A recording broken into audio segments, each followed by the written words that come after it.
Баршаңызға сәлем. Сіздермен қазанның сыртындағы майды, ішінде тұрып қалған майларды кетіретін бір әдіспен бөлісетін боламын. Видеоның соңына дейін қараңыздар.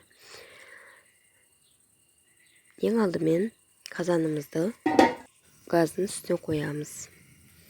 Қазанды қыздырып аламыз. Ішіне ештеңе май, су құймаймыз, бірақ қазанды құр өзін қыздырып аламыз.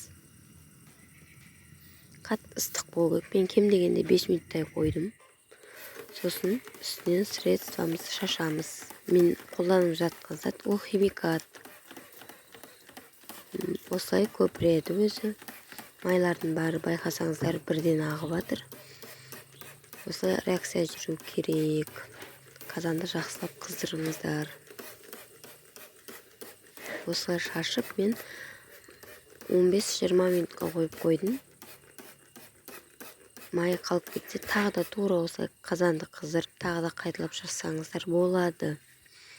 Мен іші сыртына дейін шаштым. Бір ескертетін жайт, ішіне шашқаннан кейін полный тазалап жуып, ішіне су құйып, 15 минут қайнатып су төгіп тастаңыздар. Бұл химикат зат болғандықтан зиян. Менің қолданған затым азелит. Барлық магазинде, супермаркеттерде бар. Алып қолданып көрсеңіздер болады.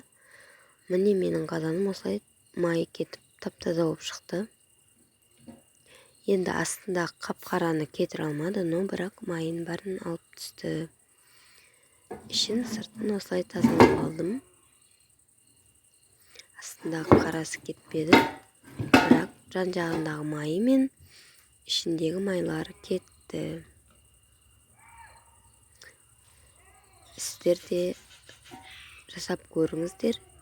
Ең оңай тәсіл деп ойлаймын. Соңына дейін көргендеріңіз үшін үлкен рахмет.